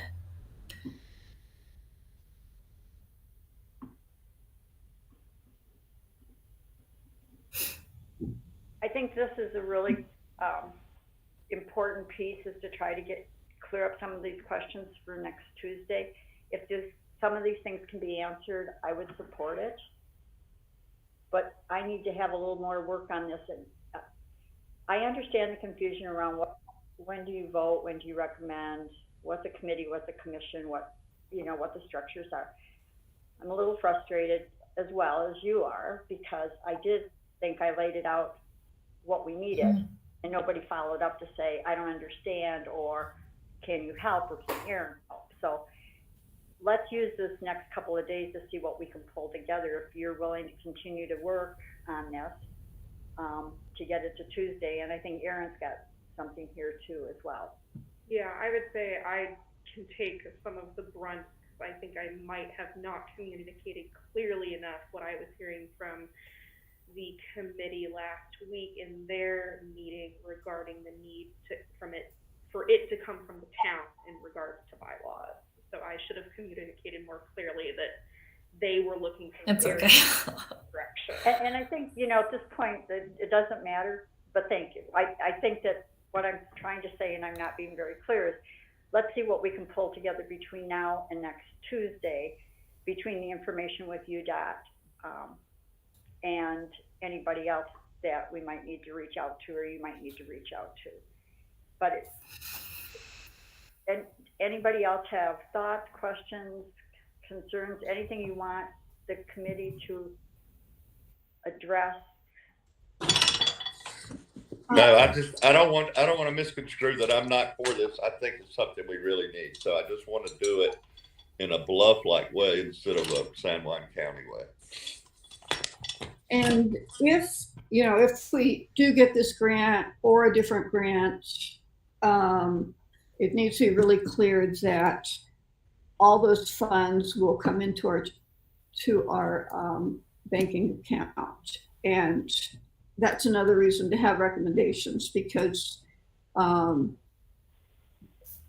money comes in, we write checks for whatever we need to, and that's what our auditor expects.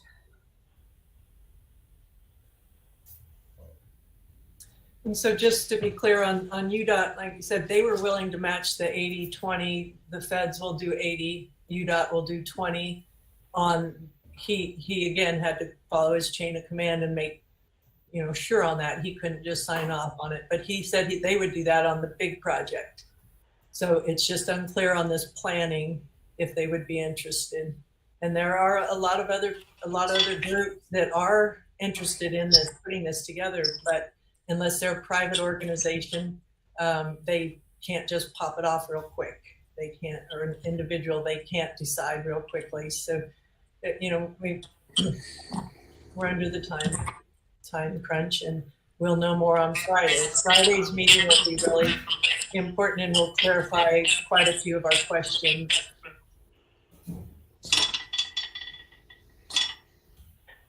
You've got some noise coming in there, Brant. I don't know where it's coming from, but It's off of it's not on his, it's off of the phone line in the community center. It's coming off of 909990.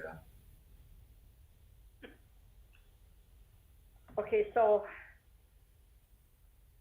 Molly, I don't want to interrupt in your travels to do this. Okay. I knew there would be work to do, so it's okay.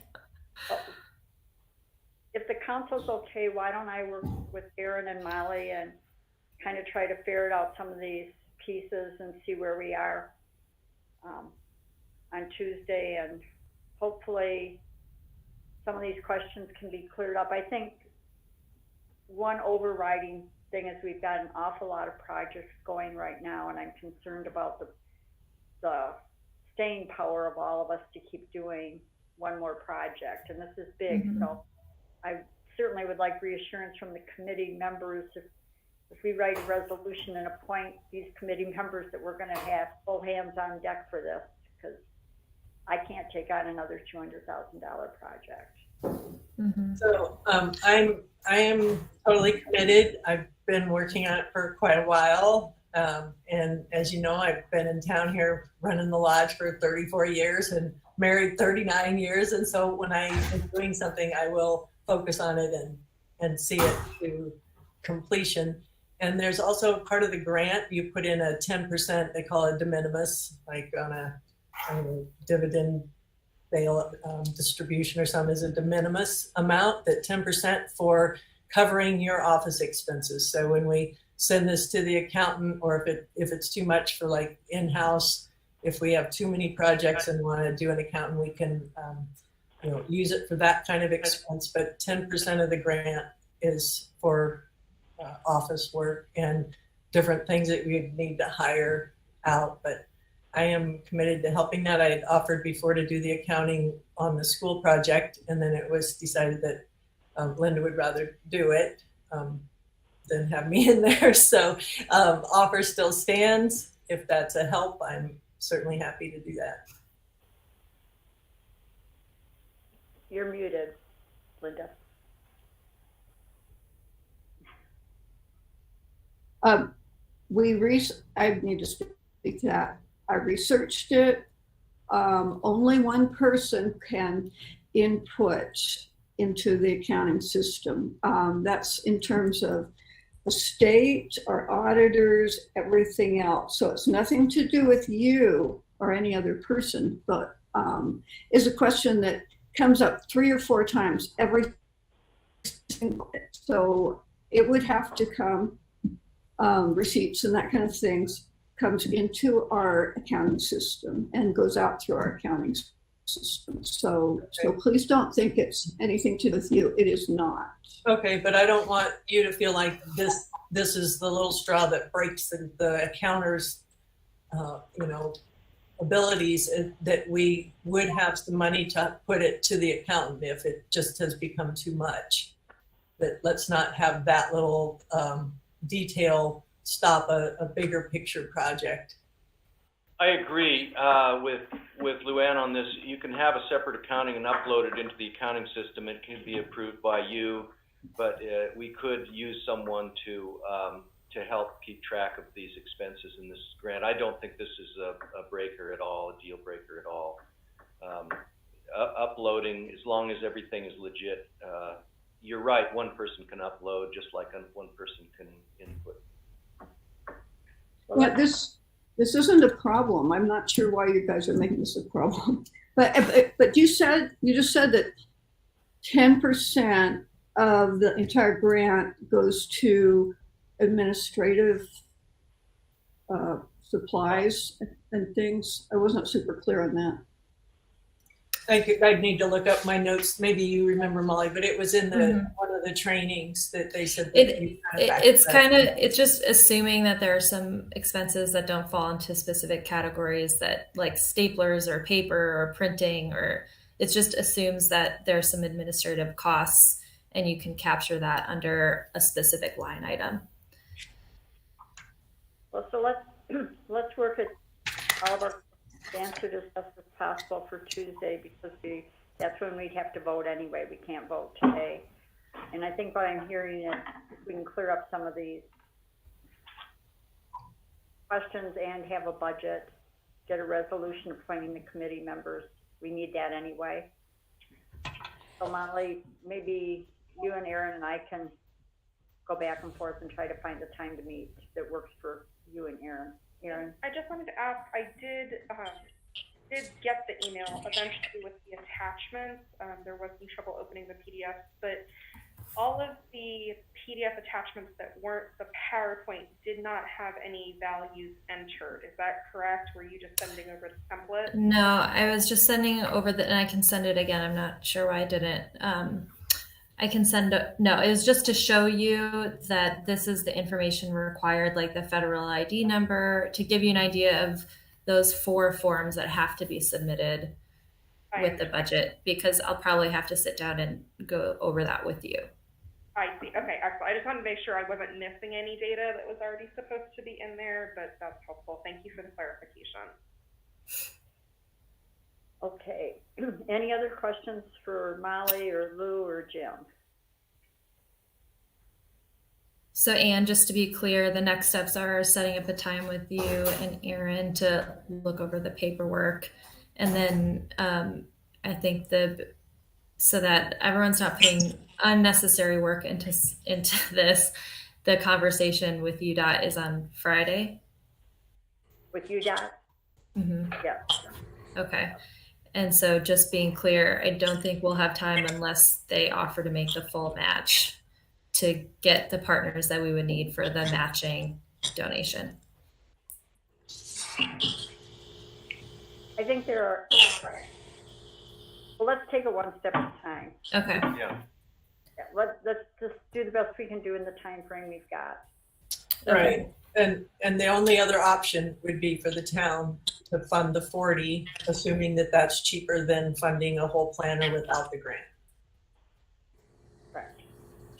I was trying to avoid saying that.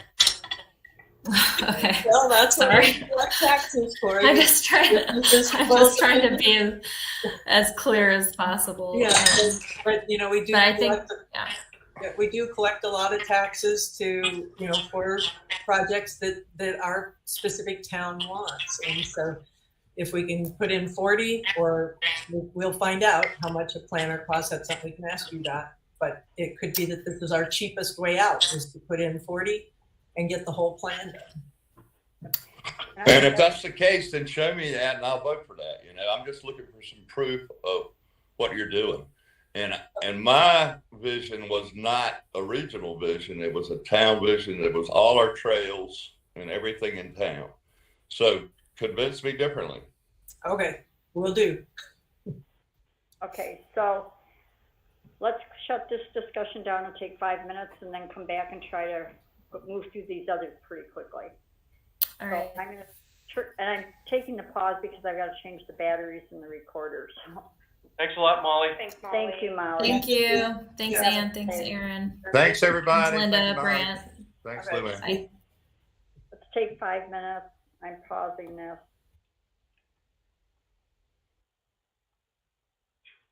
Thanks, Craig. Yeah, I need to- Oh, you know what? How to do this? Oh, you're pausing that? I pause, but if I take out the batteries, it's gonna shut it down, so I think I have to stop it. Better batteries. Oh, yeah. Running out. Yeah, it'll run out before we finish. Mayor, we could just end the meeting when it finishes. Very Just funny, say- Grant. We're muting us now, but we will be back. And your 9-0, your town phone is still on regular. It's not muted.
Hi folks, we're just trying to get power to a computer. We'll be back on soon.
Good. It is 11:18. We've had a few technological problems over here. It's not all my fault, part of it. None of it. Let's see if we can move through these pretty quickly. Going up to number 3, discussion of the inspection report of the playground at the CCC. I hope I did this. I thought I did. I scanned the whole report and sent it out a few weeks ago. Yeah, you did. Okay, that one at least I did right. And I'm just going to cut right to the chase. Well, I want the playground to be up and running. I have serious concerns when there's a statement by an inspector that's state certified that recommends shutting it down and starting over. And given that, I just want to hear from the rest of you. What do you want to do? I know that the DRC has taken the position right now. Well, I'll let Jim. Jim, you want to say what DRC did yesterday? Well, it's mostly what I said. I just didn't like the idea of, hearing the word playground and impalement in the same sentence. And so I think it's best that we shut that playground down and wait for money to come down from state recreation funds, which occasionally happens. We also get recreation funds that we can start squirreling away and get ourselves a new playground in that location.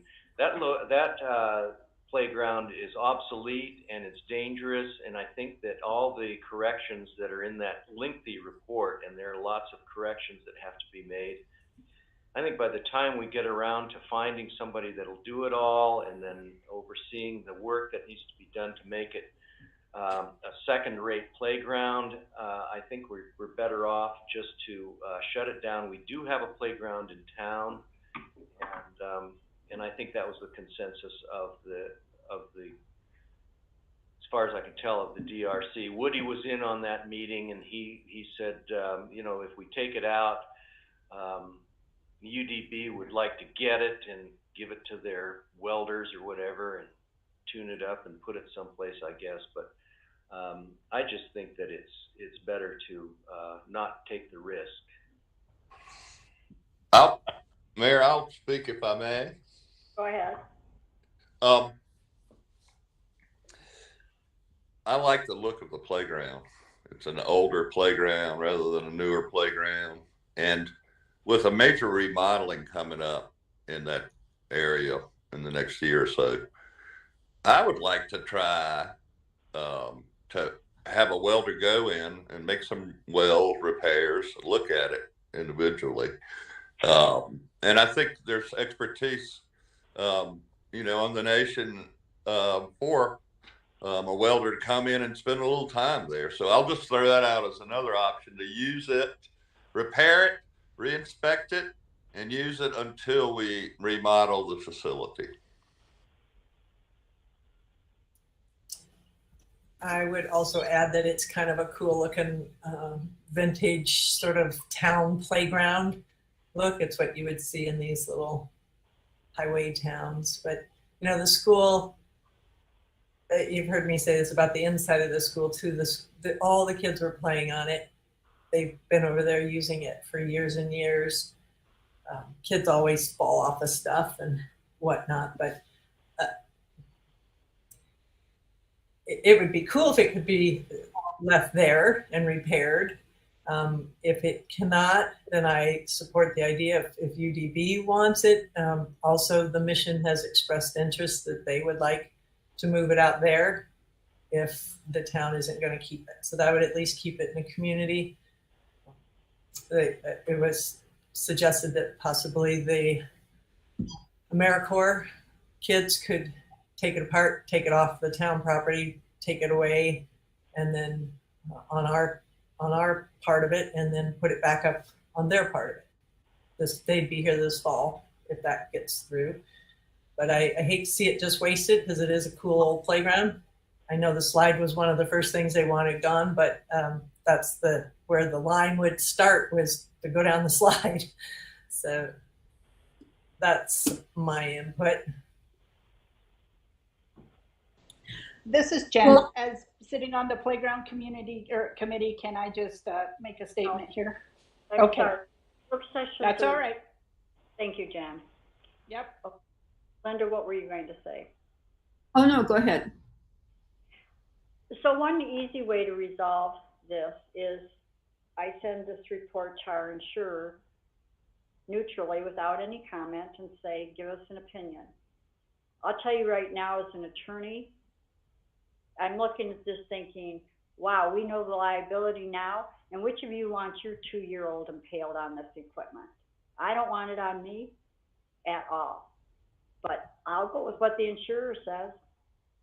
What do you think? I think that's a smart idea. Ask an insurer.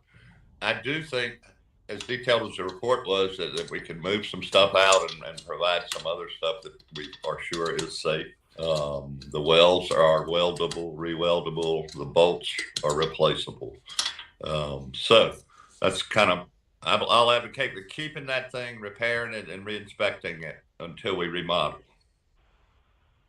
And what I'd like to do is, I have not come up to see the full report, but what I will do is I will come up and then scan it in so that we can all have an electronic copy, so we a little easier access. So I go to a lot of playgrounds. I mean, I'm on site of a lot of playgrounds, and the monkey bar, the jungle gym part is about 30 years old. The other things are at least 50 years old. And if they need welds now, they're going to continue to need welds. I'm not sure that's accurate.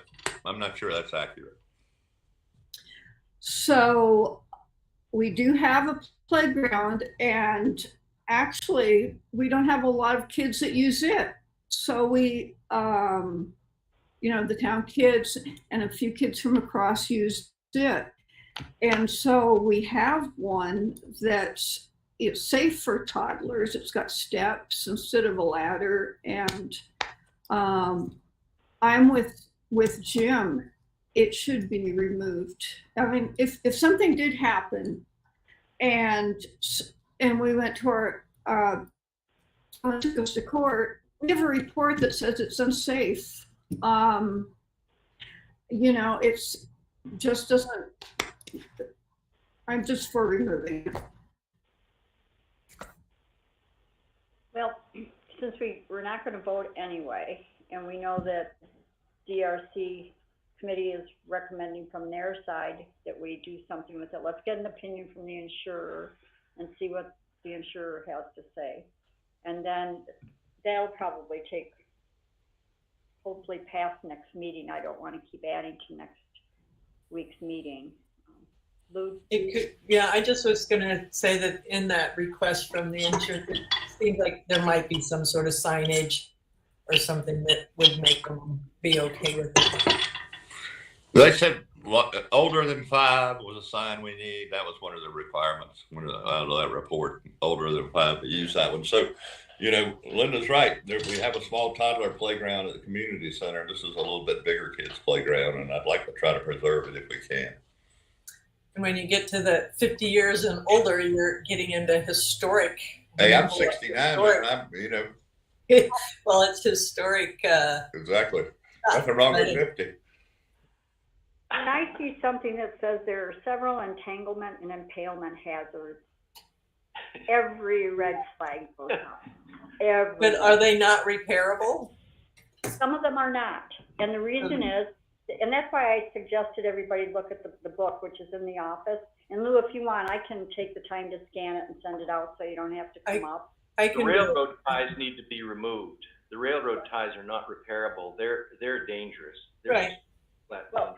Well, the other thing is that on the equipment, okay, so some of the equipment is so old that the company no longer manufactures a piece for that. For instance, it's either the square or the round hole that another piece goes in that has to be fixed. The square, they no longer make a square, it's only a round, so it can't be fixed unless you do everything. Well, that's what the welders can do. They can custom build you a repair. It's just you can't ship an item that says, oh, here you go, this is the part that goes right in here. You'd have to custom make your parts. But I tell you what, as a member of the DRC, if somebody wants to engage a welder or engage a company to go there and get an estimate on what it's going to cost to repair, we'd consider that. If you want to dig into that and do that. I'm kind of booked up myself right now, but by all means, somebody take it away, and then we'll look and see what the insurance company says, and we'll go from there. That's fine with me. I mean, there's no hurry on this. The kids are getting a little older. The older they get, the easier it'll be for them to use the playground. So. I think that's right. We'll get an opinion back from the insurance company, and then and make a decision. But these are all good conversations.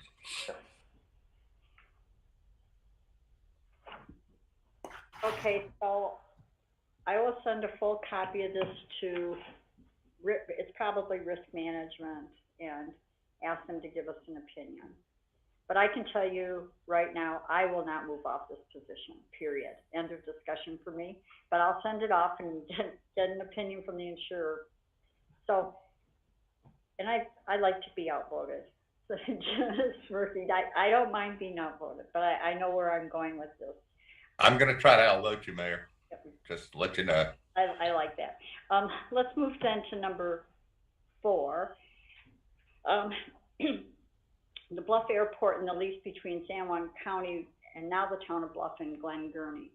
Just to backtrack for 1 minute, if everyone remembers, Glen Gurney came to us a couple of years ago stating that he had a hangar and a hangar kit at our airport to build a hangar, and that he had a valid lease with San Juan County. And when I requested a copy of the lease, the page that laid out the terms of the lease was missing. Despite repeated requests, Mr. Gurney did not provide that page. And in fact, in the course of the next month or two of talking with him, San Juan County couldn't find that page, and no one knew what the term of the lease was. Now fast forward, there was a request by the Bluff airport manager to be able to remove those pieces that are laying at the airport, and I sent a letter to Mr. Gurney at the 2 addresses that he provided to us a couple of years ago. One of those was returned, but the other one, I assume, made it because it was not returned as undeliverable. I also then located his email address and sent it to him. Then he told me that he was represented by an attorney who I then had a conversation with about the lease. And he sent the full lease, which included some addendums. So the attorney is Stephen Stocks up in Moab, and the lease has a lot of requirements in it. I've asked Mr. Stocks to provide proof of payment for the rent to San Juan County and proof of payment to the town of Bluff. And I've asked him to provide proof of the various insurance policies that Mr. Gurney is to have. And Mr. Stocks was going to be on vacation last week, and he said he'd try to get all this information together for us in the next week or two when he got back. My conversations with Kelly Pearson when he was manager up at San Juan County indicated no payments had ever been made by Mr. Gurney. And Mr. Gurney himself told me that he had never made an acceptable payment. What he explained was he tendered 1 or 2 checks to San Juan County and they were returned to him. So he has never paid on the lease with San Juan County. And I work pretty closely with Linda and Bran on the finances, and we have never received a check from Mr. Gurney or a money order or any payment toward his lease. So I guess what I'd like to do is have this just be a point for everyone to keep in mind, because if I don't get something from Mr. Stocks in a week or so, I'll send another request to him, and then I'm going to ask for us to be able to take some action if we don't have proof that he's in compliance and has been in compliance with his lease. I don't think this is something that at this point we need to incur attorney fees unless all of you think that we need to. I think that it's pretty straightforward. He's either in compliance or he's not. Mayor? Yes. I'd like not even ever have to talk about this again. Just let it go away. And as far as I'm concerned, I don't really have a reply other than, if you want to lease something, you got to pay for it. Well, part of the issue, Brant, that we need to resolve is we gave him 30 days to remove his hangar equipment. Exactly. Once that's satisfied. Sorry to interrupt you. That's okay. So that's a piece we need to resolve. I asked the manager not to act on that 30 days until we see if Mr. Stocks has a response. So in the scenario where nothing is forthcoming from Mr. Gurney and the town is left with taking some action, what would that action be? Just removing this as trash or selling it off or what? So in part of the conversation with his attorney indicated that he'd been asked by Mr. Gurney to redraft a lease for us to consider. But yes, and so what we would do, I think, is we would take a vote as to whether or not we thought there was a current lease, and then we would just remove the equipment if we thought there was no current lease. If he can't provide proof he's in breach and there is no lease. Yeah, there's nothing to renew. And then if he wants to incur attorney's fees to draft a lease and send it to us for consideration, he's certainly free to do so. But I don't think we need to incur any fees to fix the problem that we inherited. That Wait it out. Just wait it out. Wait it out. We're good. Okay. Thank you. So just move that along. Real quickly, I don't know if anybody has noticed, I've donated a piano to the community center. I was going to ask where that came without from. asking anybody whether they wanted it here or not. But I had thought about putting it in the school, in the CCC, but without the temperature regulation in there, I didn't think that was a good idea. And I thought it might get some use here. And if the council wants to reject the donation, you can let me know and I'll just move it somewhere else. But the Fort volunteers helped, I think it was 2 weeks ago, to move it because I had two pianos sitting in the living room. Well, I just have some concerns about what the piano policy has to be. I think you should have requested to get a piano policy before you moved it over here. I would agree, and that's why I'm saying I could move it out. Maybe with your help today. Mayor, thank you. It's going to be great there. It'll be fantastic. It's very thoughtful of you. Thank you very much. Thank you. Okay. Oh, you're welcome. So Don Johnson was one of the volunteers, and he was, of course, like everyone at the fort, has great backstory, and he is from Canada, and he was very involved with the Canadian provincial government. And I would like to have maybe some kind of informal lunch when the weather cools down with him outside, where we can do what, like we did a couple of years ago with the council person from Minnesota. You know, not have an official meeting, but have a social hour. He had a lot of information about suggestions on how you do things and asking questions. And so I just wanted to get it on everyone's thinking that when the weather cools down, I'd like to invite him over here and kind of brainstorm with him. So that was that. That's a great idea. What province was he? Do you know? Did you tell you where he lived? You know, he probably did, but it went. That's all right. That's all right. Just me, curious mind. I'm pretty sure it's Alberta, and he had a big farm country up there and did lots of irrigation work and all of that too, plus this involvement with money raising and things. Well, as a former resident of Alberta and a former citizen of Canada, I'm all for this. I did not know that. There are a lot of things about me that you don't know. There's a lot of things I don't want to know. I just, So That'd be great, man. Thank you. Well, I'll just keep that on the calendar to work with finding a day that's under 100 degrees. Sunrise Engineering proposal and work. Jim asked to have this put on. We approved the proposal and sent it off. I haven't heard anything back, and I think this would probably be a good time for someone to volunteer to talk with Sunrise a little bit about where they're at. I can do it, but I don't always understand engineering.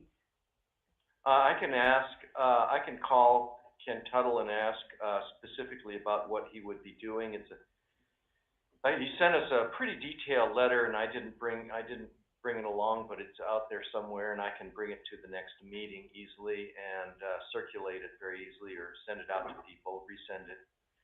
I think it has to do with perfecting water rights and making sure that our water rights with the state are intact. Some of these wells that we have are obsolete. I know that there's on the DWQ map, there's at least one that is closed off. It's actually under the wood flooring in the old school. But he's an expert, and he's an expert beyond working for Sunset. He's also worked on the state on various boards, local, regional, and state water boards. He's very knowledgeable, and it just seems like a no-brainer to me for him to do this. He's done it for other entities, and he's just a very experienced guy. And I think for 12 grand, it looks like a really good deal. Maybe it's gone up since then, but the proposal has been out there over a year. So, but I just think, sure, after reading his letter and the detail of his letter. So if you can reach out to him and let me know, and then I'll get him on an agenda, get you on an agenda for that. I shall. Probably. And Maybe. I just, if I can, for public records, so I know in one of the previous town council meetings, we had spoken about being able to present this letter to the Bluff Waterworks. And unfortunately, the meeting in which I was supposed to attend overlapped with one of the planning and zoning meetings, which was important to be on. And so I was never able to get the physical letter in front of that board. So I just wanted to put that out there that, through no fault of theirs, we did not hear back from them. There was a miss there. So I just wanted to state that. I don't know if we wanted to, pursue, trying to send that to them electronically for them to just be able to view it. Understanding, of course, that this came to the town council and would be voted upon by town council for clear. Their next meeting, DWW's next meeting, I think is, I'm losing track of what the days are. It would be next week, next Wednesday. And I was planning on going, so. I can get it to you. Our next meeting is the 14th, and this is Jen. Thank you, Jen. The days are running together. So I'll just ask Jen to probably put this on the agenda to raise. And I wanted to apologize because I was not able to get in front of them, and I don't want the council or anyone else to think that it was through the fault of the Bluff Waterworks that we haven't heard back. So you haven't learned to clone yourself yet? Not yet, unfortunately. And the day that was scheduled was when it was the joint town council, joint planning and zoning meeting, and that's the one that went over the 7 o'clock. So I went with Erin, met her there and introduced her, but that they'd already finished their meeting. That's okay. There's no rush, and we can do it this next time around, hopefully. Anything further on that, or then is there any other? Because I think we covered 7 pretty thoroughly. Anybody have another? Okay, other than to remind people about the fundraiser Saturday, yesterday at the end, toward the end of our meeting, Bill Spears came into the office, and then he and I talked for a few minutes after our meeting ended last night. The fort would like those of us who are going to work at that event to get there about 7:30 to help gear up for the 8 o'clock food line. So if you're willing, I'll be at 7:30, Mayor. all I'll right, go at 7:30. good. I'll be there. I know Erin said that she would. So Linda, Jim, and Lou, if you decide to be there around 7:30, and then I need to send a reminder to the fire department and the EMS folks as well. But Anthony, Chief Ladd is going to bring the aprons, and Cisco was strong-armed into donating the food by Francis. Twin Rocks is donating coffee, and they're cooking up the sausage patties. So I think we're good to go. It's now kind of where Bill is concerned, is making sure we've got adequate people. He's also, to help serve. He's also was wondering, you know, those little pitchers you have to put maple syrup in? This time Cisco isn't sending little containers, individual ones, they're just sending a big bottle of syrup. And so I'm trying to round up 5 or 6 pitchers. I thought that Comb Ridge Coffee Comb Ridge Eat and Drink might have them, but Russ doesn't have any. But if anybody has a line on where we could get 5 or 6 little pitchers so that we're not trying to pour out of a gallon jug, that would be great. Yeah, last year we did that same thing. It was in some sort of dispenser things that I can look and see what we might have. Yeah, and that was the other thing, Lou. I'll touch base with you because I didn't go. I was sick last year, and Bill asked me if we had everything kind of in line. Had he missed anything? I said, I have no idea because I wasn't there. So I'll just touch base with you the next day and make sure that the fork hasn't missed anything. But it sounds like. Yeah, and he came by with the Friday night sport thing, and we talked about it last week. So it seemed to me like they had everything good to go. Okay, good. Well, if there's no other, then it is 11:46. Motion to adjourn. Second. We have 14 minutes. Should we just sit here and admire each other? All in favor, say aye. Aye. Aye. Admired you guys for 4 years. I don't need to take any extra time for admiration. I've been admiring you guys forever. Aw. Goodbye. Anyone